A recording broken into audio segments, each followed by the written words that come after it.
Hi everyone, this is Joshua Rodriguez, and together with Cesario, we are going to discuss the outcome-based assessment. So perhaps you have already an idea as to what will be the content of this topic since we are already through with assessment 1 and 2. So as far as I remember, we had a sneak peek with a performance-based assessment which is somewhat related to outcome-based assessment. Okay, so to give you this topic, let us start first with the learning outcomes for this lesson. So at the end of this lesson, you shall be able to discuss the significance of assessment and evaluation of learning in mathematics, and also discuss the depth analysis on assessment of learning in mathematics. And lastly, you shall be able to describe the skills and attitudes to be achieved in mathematics teaching. Okay, so in case that any one of you have already forgotten the concept of assessment, let us start first knowing the concept of assessment. Okay, so what is really assessment is? Okay, so assessment emphasizes the use of testing for measuring knowledge, comprehension, and other thinking skills. It is a means of finding out what learning is taking place as well as specific knowledge and skills. Okay, so assessment is defined as an act. So note that it is an act or a process of collecting and interpreting information about student learning. So another source expand this statement by adding that it is a systematic process, note, systematic process of gathering, interpreting, and using this information about student learning.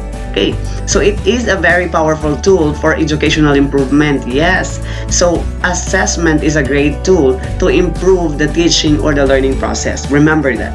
Okay, also, assessment is the most important factor in improving learning because we get back what we test. Therefore, assessment is acknowledged as a driver of quality learning. Okay. So let us proceed with the outcome-based assessment. So don't you worry if we just had a little bit of discussion with what is assessment is. So anyway, we are going to discuss later more about it. Okay, so outcome-based assessment. So what really is an outcome-based assessment? So outcome-based assessment is the deliberate collection of evidence of student learning based on outcomes. It yields a mark relative to the outcomes or criterion referenced rather than other students. So outcome-based assessment focuses on providing students with opportunities to practice what they need to do and the provision of feedback on that practice. Okay, so in outcome-based assessment, while the students are given an opportunity to practice what they need to do, the assistance of a feedback is also given. Okay, and eventually in outcome-based assessment, students must demonstrate achievement. Moreover, outcome-based assessment formalizes the idea that the students will always know what to expect and they will be glued up to where they are within this system. So that is mainly because students know exactly what you are trying to have them learn, and they are more able to take responsibility of learning it. And as a result, they learn more deeply and they accurately identify what specifically they need to work harder on. So outcome-based assessment allows us to clearly understand how our students are improving over time on each specific outcomes that we set. So this makes it easy for us to modify our instructional approach to make it more effective. So outcome-based assessment is helpful for seeing whether our instructional approach is contributing to student success in learning the course or the subject. And it gives us a clear understanding as to how well our students are learning the prerequisite knowledge or skills that you are trying to teach them. Okay? So now let us proceed with the characteristics of outcome-based assessment. So we have here, students perform, create, construct, produce, or do something. So if you notice, these are action verbs: perform, create, construct, produce, or do something. Because we are aiming for the outcome, and we are trying to achieve an observable outcome, the students must perform or show or perform the task or the knowledge that is being taught. Okay, so in outcome-based assessment, the teacher calls on students to explain, justify, and defend. And as a result, it needs a deeper reasoning skills in order to assess the performance of the students. So also, performance is directly observable since students are performing the task or the knowledge that is taught. Okay, so therefore, their performance is directly observable. So it also involves engaging in ideas of importance and substance. So in OBA, or in outcome-based assessment, we do not just teach knowledge, we do not just teach skills, but we are letting the students to be involved or to be engaged in the process of acquiring the knowledge or the skill. Okay? So now let's continue. We have here the expectations in OBA. We have both the teachers and the students' expectations in OBA. So let's start with the teacher's expectation. We have the first one. So ensuring that every activity inside and outside the classroom help produce the desired results. So teachers must ensure that all activities that is done in the classroom must help produce the desired result. Meaning to say that your activities or your learning activities inside the classroom must be in line with the learning outcomes that you created in order to get what you wanted to get, or in order for you to see what you wanted to see. Okay? So, another is providing opportunities for students to demonstrate proficiency in variety of modalities. Also, teachers, you have to understand that your activities or our activities that should be done in the classroom must, promote students. Must give students opportunity to practice what they need to do in order to demonstrate proficiency in variety of modalities. Okay? So lastly, reviewing and revising learning targets as revealed by the result of assessment. So it is our task to, after you gather the data from the assessment, or you are going to see whether your instructional approach is effective, whether your instructional approach is contributing to the student's success. So therefore, after reviewing, there is a need for you to revise learning targets if as revealed by the result of assessment. Okay, so let's proceed to the student's expectation. So here in OBA, students must understand clearly the competencies or skills teachers expect to observe, and therefore teachers have to assure that before every lessons, you already have created the learning outcomes for the students to be guided to whatever behaviors are expected from them, whatever competencies or skills that the teachers expect to observe. Another is being ready to demonstrate what they know. Okay, so as I was saying a while ago, we are dealing with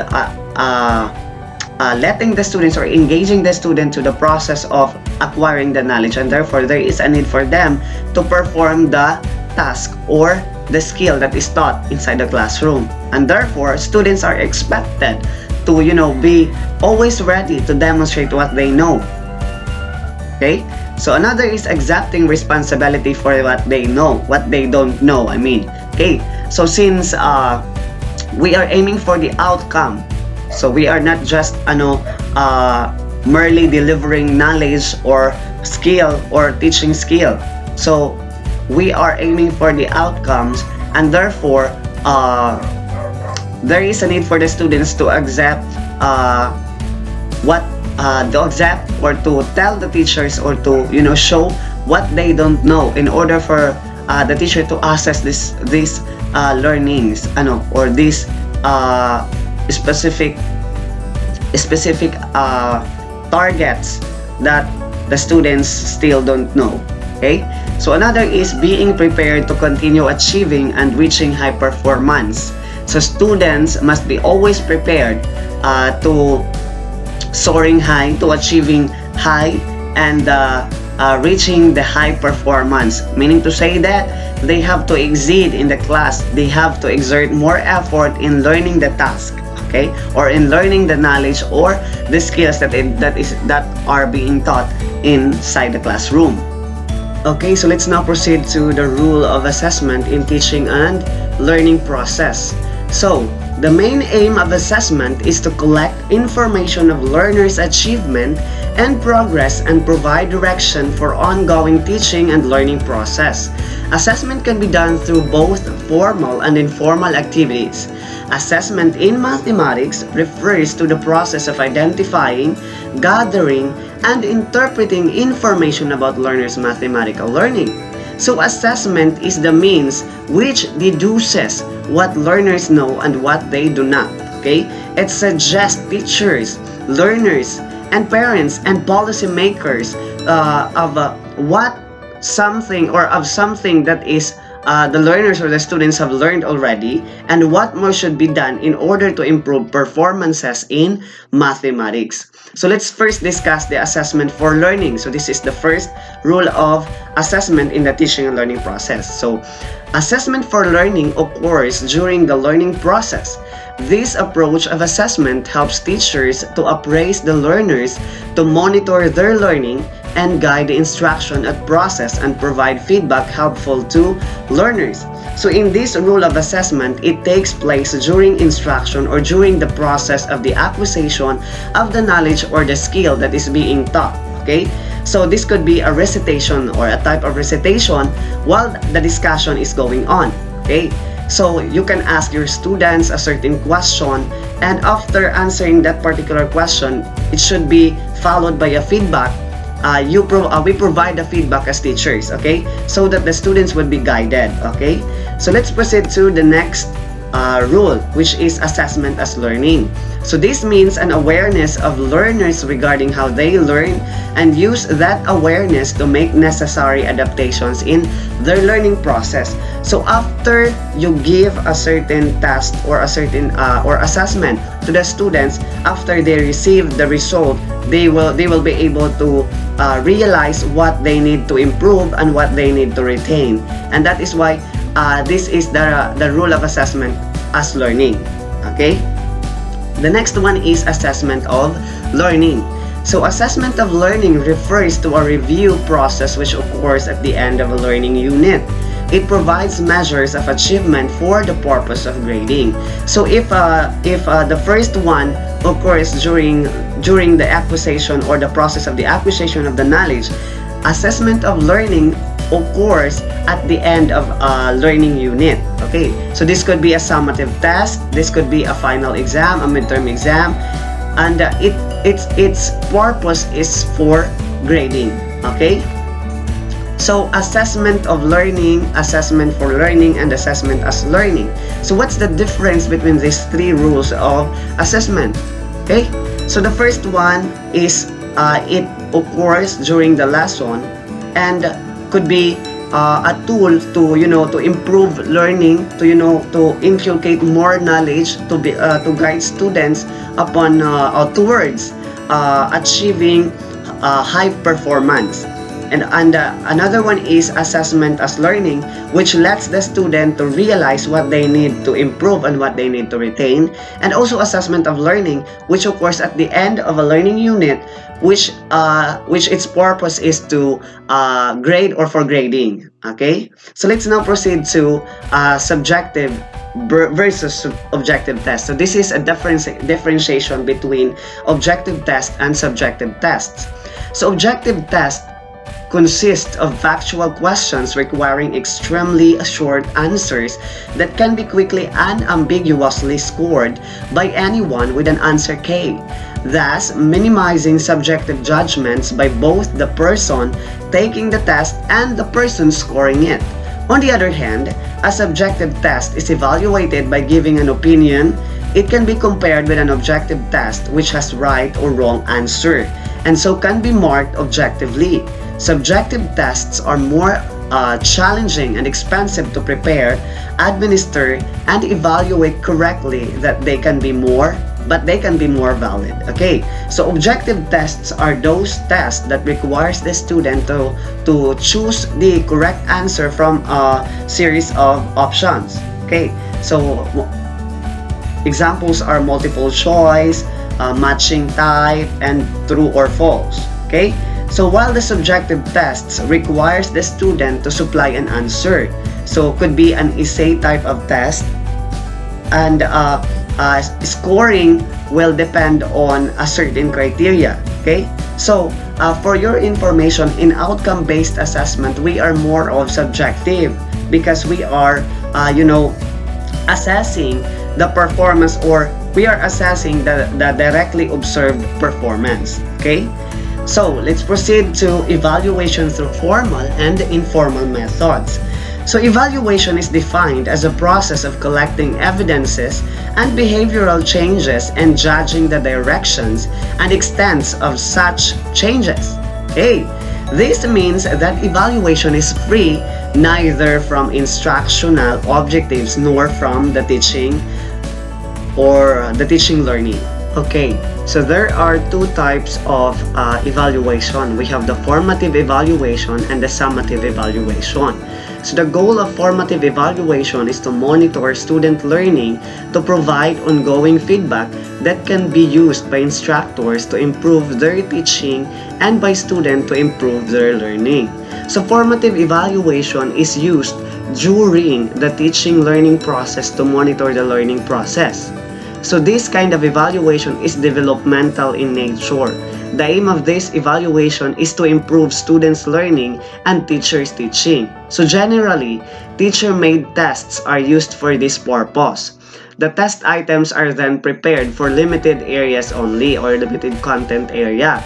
So formative evaluation helps us to know to what extent the instructional objectives have been achieved. Okay, so it provides feedback to the teacher to modify the methods or the approach that is used and to prescribe remedial works. Okay, so while summative evaluation, its goal is to evaluate student learning at the end of an instructional unit by comparing it against some standard or benchmark. So a summative evaluation is used after the course completion to assign the grades. So it is terminal in nature. So formative evaluation is developmental while summative evaluation is terminal. Okay, so its purpose is to evaluate students' achievement. Okay, so generally standardized tests are used for the purpose. Okay, so the tests items are prepared from the whole content of area. You see the difference with the summative evaluation to formative evaluation. So in formative evaluation, teacher-made tests are used, while in summative evaluation, in formative evaluation, teacher-made tests are used, while in summative evaluation, standardized tests are used. Okay, so in summative evaluation, it helps us to judge the appropriateness of the instructional objectives. So it helps the teacher to know the effectiveness of the instructional procedure. Large number of skills can be tested in this evaluation. Okay, so let's proceed to the tools in outcome-based assessment. So we have observation. So direct observation has been used as a way to assess mathematical skills since the establishment of formal classrooms. Hence, because mathematics is a subject that consists of step-by-step procedures, direct observations can be used in conjunction with rubrics. By this technique, we can observe the interest, skill, competency, and etc. It is a continuous process. So since we are aiming for an directly observable performance of the students, we need to use observation, okay? So, since mathematics is consisting or it consists of lots of processes in solving a mathematical problems, therefore, a direct observation can be used to judge or to not to judge to assess the performance of the students. Okay, so through observation we can know whether the students gain the skills that was taught, and also for us to be able to know whether the competency or the learning outcomes have been met. The next tool is anecdotal record. So it is an observation method used frequently in the classrooms in which the teacher summarizes the single developmental incident after the event has occurred. So anecdotal records are brief notes teachers take as they observe children or students. The notes document a range of behaviors in areas such as in mathematics. Okay, so when recording observations, it's important to include concrete description and enough details to inform future teaching strategies. So the next tool is rating scale. So rating scales are extended form of checklist. In rating scales, we create standards, criteria for evaluating a performance, and each student or each standard has a definite level of competence, and we rate learners according to how well they perform on each standard as they complete the task. So a rating scale is a tool used for assessing the performance of the students. So rating scales are similar to checklists, except that they indicate the degree of accomplishment rather than just yes or no. So the next tool is project. So project is a motivated problem solution of which requires thought and collection of data, and its completion results in the production of something of value to the learners. So a project is used as an alternative to tests that allow, or a project is an alternative to tests that allow students to engage with their learning in more concrete ways. So instead of merely studying theory, a hands-on project asks students to apply what they have learned to an in-depth exploration of a topic. One eternity later. Good day, everyone. I'm Cesario Junior B. Gorgonia, a BS Ed Math student, and I am the next reporter.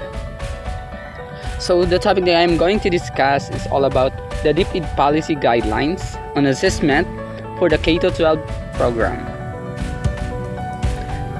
First, we have some review of concepts from the DepEd Order number 8 series of 2020 policy guidelines. First one is the classroom assessment. When we say classroom assessment, we are referring to a process of identifying, gathering, organizing, and interpreting quantitative and qualitative information about what learners understand and can do. This is the main reason why teachers need to conduct assessment, otherwise there will be difficult in identifying whether learners' learning took place. In addition, we also learned that formative assessment is a process of gathering evidences of students' learning and performance to inform and improve teachers' teaching. This process enables students to take responsibility for their own learning. Another important concept that we learned before is a summative assessment.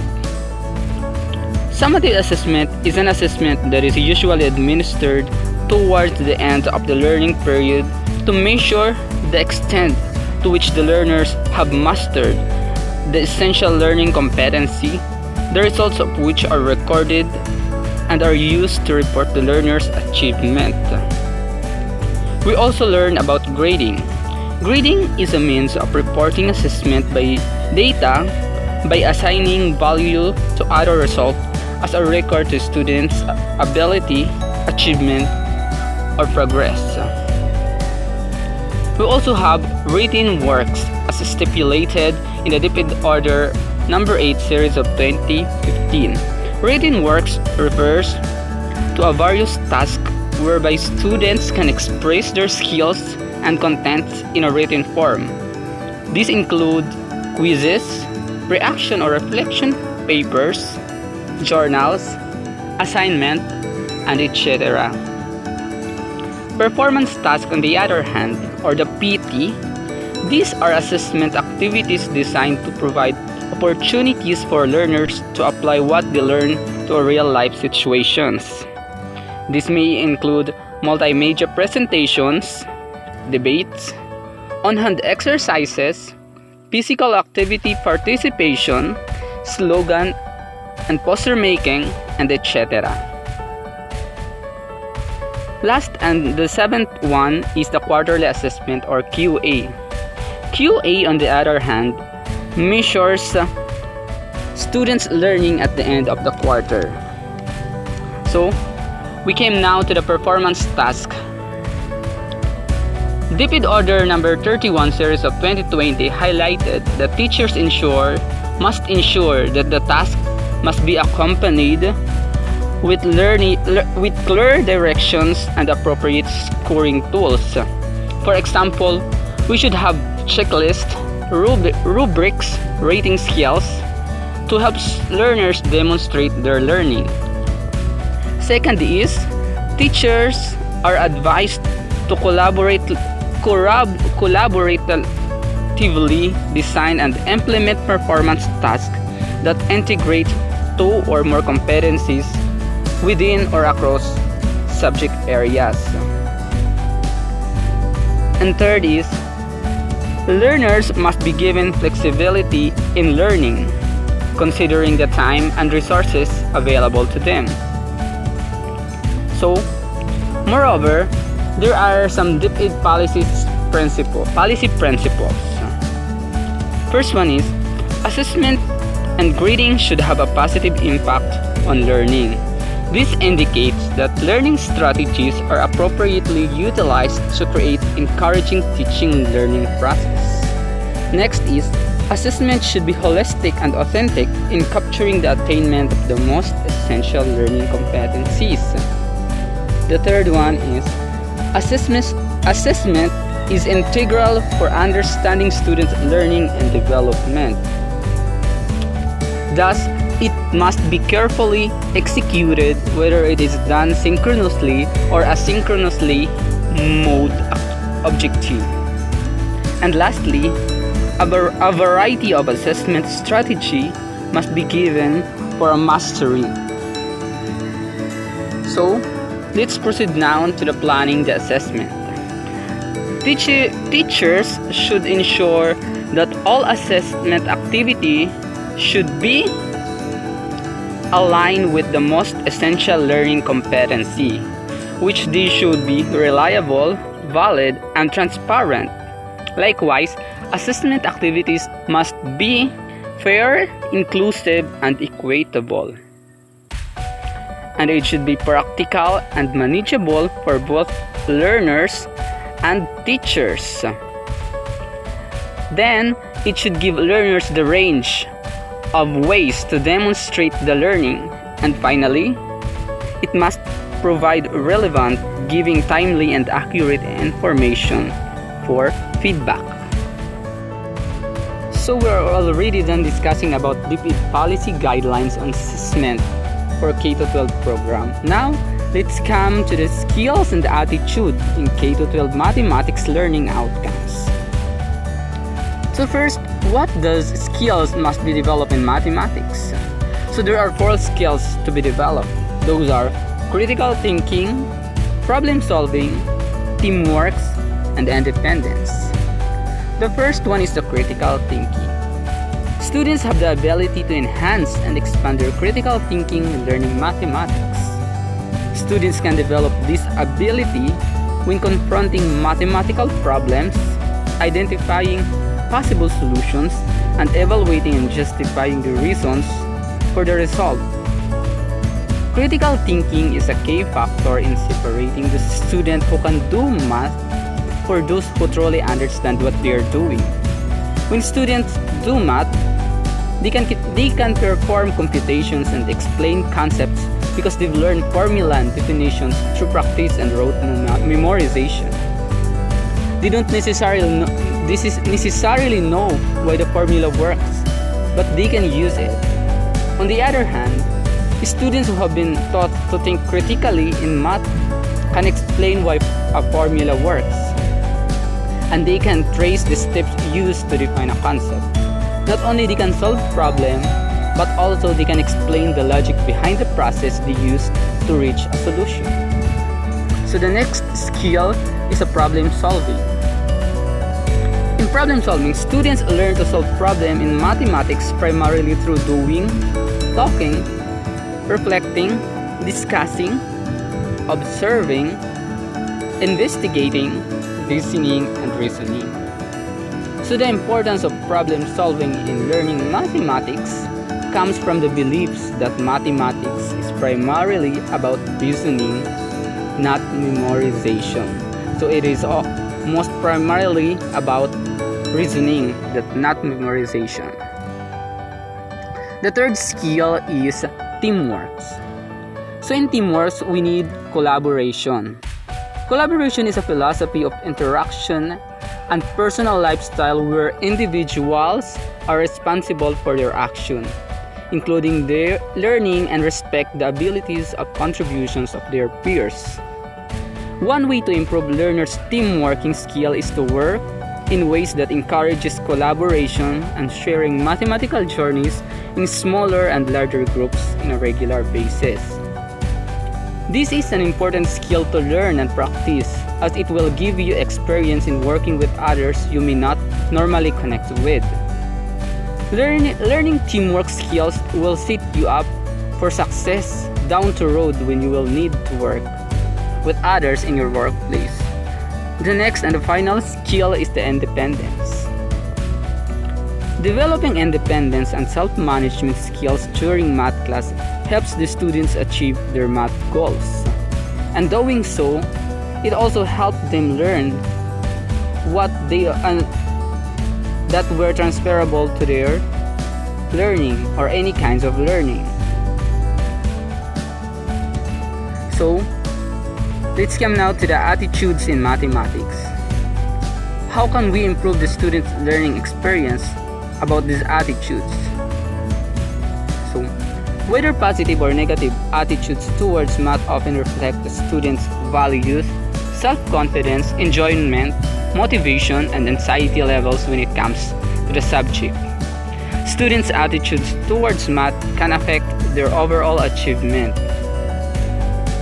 What I said earlier about values, self-confidence, enjoyment, motivation, and anxiety surrounding math are all reflected in the student's attitude. Getting involved as early as possible is learning experience about these attitudes.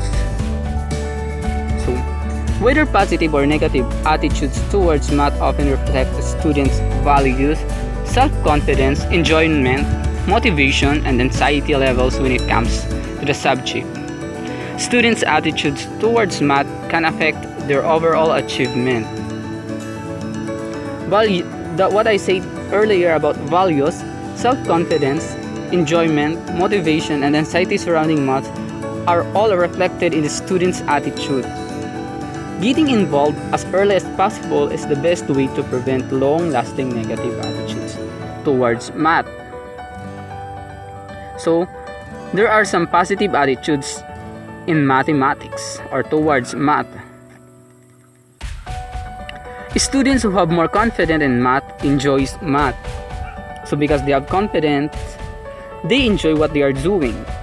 They are more motivated to do more. They actively cooperate during math lesson. Of course, because they enjoy it, they enjoy mathematics, so they actively cooperate. They often get more practice and achieve more. So practice makes perfect. So by practicing, they achieve more. So aside from having a positive attitude there are also some negative attitudes. So where do negative math attitudes came from? There are many possible contributors to negative towards math, including the idea that math is for smart people.